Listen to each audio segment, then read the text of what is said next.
캘리포니아에 위치한 요세미티는 웅장한 폭포와 화강한 바위로 유명한 국립공원입니다. 1984년 유네스코 세계유산으로 등록된 곳으로 요세미티, 그랜드 캐년, 옐로스톤 이 세 곳을 모두 방문하는 것이 미국인들의 버킷리스트입니다. 샌프란시스코에서 4시간 거리에 위치해 주민들은 휴가를 맞이하면 요세미티에서 일주일 정도 머물며 등산을 하거나 가벼운 산책인 하이킹을 하며 자연을 만끽하곤 합니다. 아름다운 요세미티 근처 마리포사에 거주하는 한국인 엘렌정 가족은 가벼운 마음으로 하이킹을 떠났다가 사망한 채 발견되었습니다.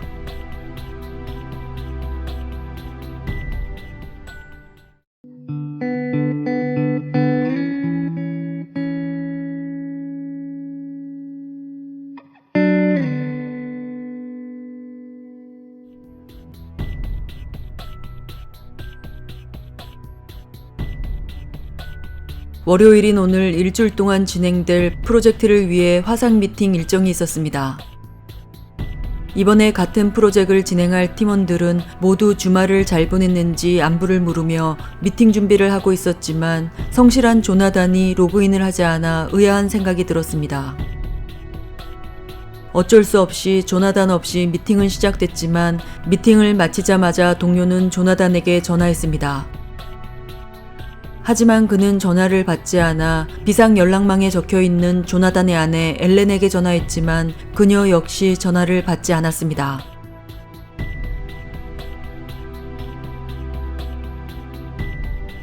엘렌의 딸 미주를 돌봐주고 있는 도우미는 월요일 아침 출근해서 엘렌의 집 초인종을 눌렀습니다. 그러나 집안에는 아무도 없는 듯 조용했으며 창문으로 집안을 살펴봤지만 강아지 아스키도 보이지 않자 이상한 생각이 들었습니다. 엘렌은 약속을 잘 지키는 성격이었기 때문에 스케줄에 변경이 있으면 연락했을 텐데 아무런 연락을 받지 못했기 때문입니다. 도우미는 한동안 집 앞을 서성거리다가 그냥 집으로 돌아갔습니다.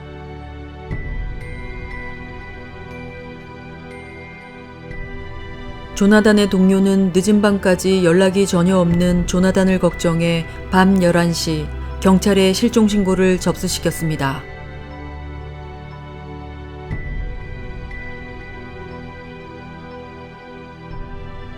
샌프란시스코에서 거주하고 있던 영국인 45살 조나단 게리 씨는 구글 엔지니어로 일하고 있다가 스냅챗으로 직장을 옮겼습니다. 그의 아내 31살 엘렌정은 한국인으로 대학원에서 가족 상담 심리학을 전공했고 요가 강사로도 활동하고 있었습니다. 이 부부는 2020년 딸아이 미주를 낳았고 부부는 딸아이를 매우 사랑했습니다.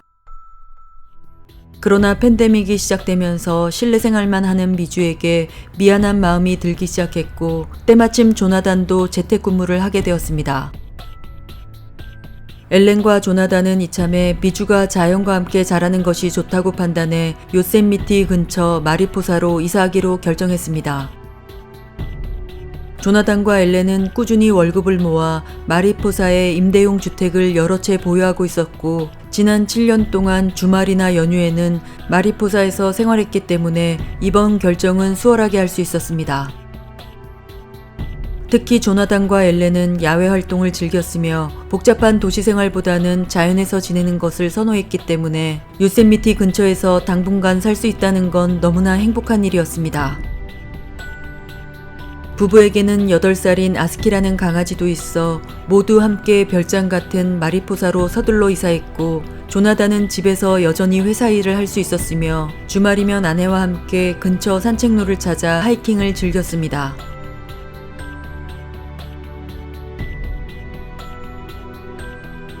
조나단 회사 동료의 실종 신고를 받은 경찰은 가족의 마지막 행적을 조사하기 시작했고 2021년 8월 15일 일요일 새벽 6시 45분 엘렌 인스타그램에 마지막 사진 한 장이 업로드됐다는 사실을 알게 됐습니다. 사진은 등산용 아기 캐리어 사진으로 아마도 가족은 모든 준비를 마치고 나서 집을 떠나기 직전에 업로드한 듯 보였습니다. 내일 회사 미팅이 있었던 조나단의 일정 때문에 멀리 갔을 리 없다고 판단한 경찰은 엘렌 집 중심으로 가족의 차량을 찾기 시작했습니다.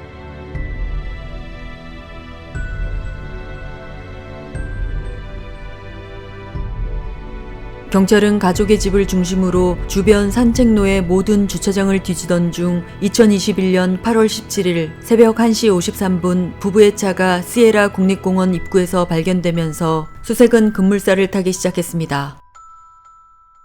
차량 주차 지점에서 연결된 산책로를 걸어 뒤지기 시작했고 수색대가 수색을 시작한 지 8시간 만에 사망한 가족을 발견했습니다.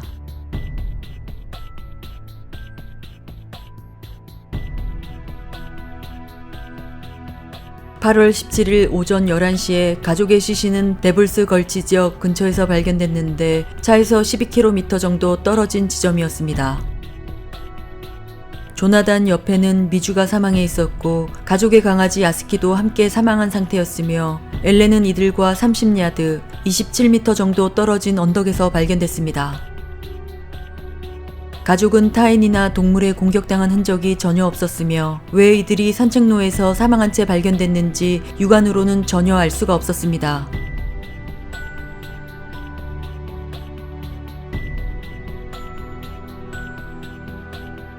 (8월 19일) 마리포사 보안관은 가족의 사망 원인을 밝혀내기 위해 부검을 결정하게 됐고 강아지 야스키까지 병원으로 보내 부검을 의뢰했습니다.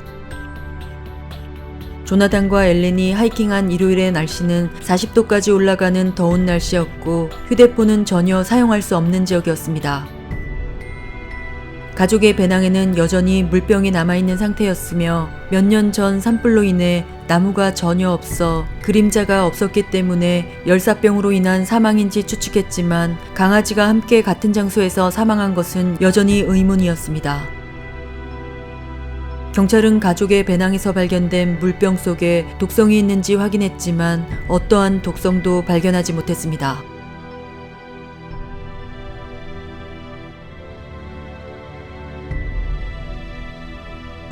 (8월 20일) 경찰은 가족의 휴대폰을 모두 발견했고 FBI에게 수사를 의뢰했습니다. 가족이 사망한 하이츠 코브 트레일은 109도에 달하는 가파른 경사면을 포함해 13km 정도가 꽤나 험난한 구간이었습니다.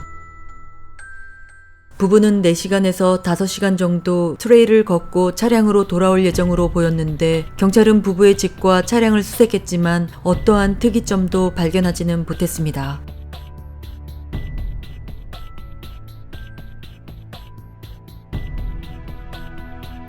(8월 23일) 경찰은 부부가 사망한 채 발견된 산책로 근처에서 머세디 강물을 마시거나 요리, 강아지가 수영하지 못하도록 경고하는 표지판을 발견하고 강물에 독성이 있는지 조사했습니다. 강물에서는 아나톡신이라는 독성 물질이 발견되었지만 죽음에 이르게 하는 독성이 아닌 건강한 성인일 경우 경련이나 설사, 구토를 일으키는 정도라고 발표했습니다. 조나단과 엘렌은 산속 경험이 많았기 때문에 강물을 마셨을 가능성은 매우 낮아 보였으며 특히 조나단은 188cm의 체격으로 이런 독성으로 사망까지 가기는 어려워 보였습니다.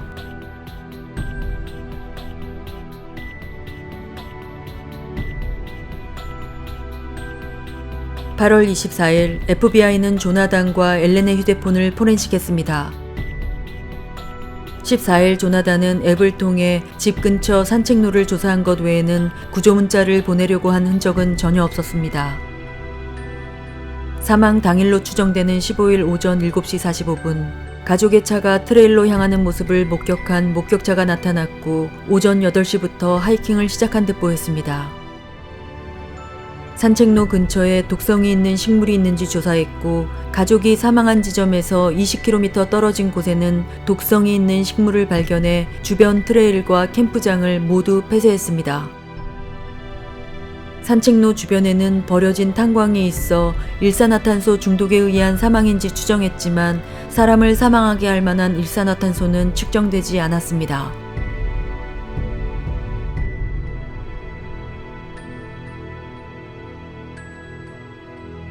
마리포사 수사관들은 이 가족이 자살이나 낙뢰, 일산화탄소 중독, 이산화탄소 중독, 불법 약물, 알코올에 노출돼 사망되지 않은 것으로 결론 내렸습니다. 아직도 정확하게 엘렌 가족이 어떻게 사망까지 이르게 됐는지 전혀 추측조차 할 수 없는 상태로 미스테리한 죽음이었습니다. 하지만 경찰은 계속 산책로 주변을 수색하며 가족의 사망의 원인이 될 것으로 보이는 모든 것을 수사하고 있는 중입니다.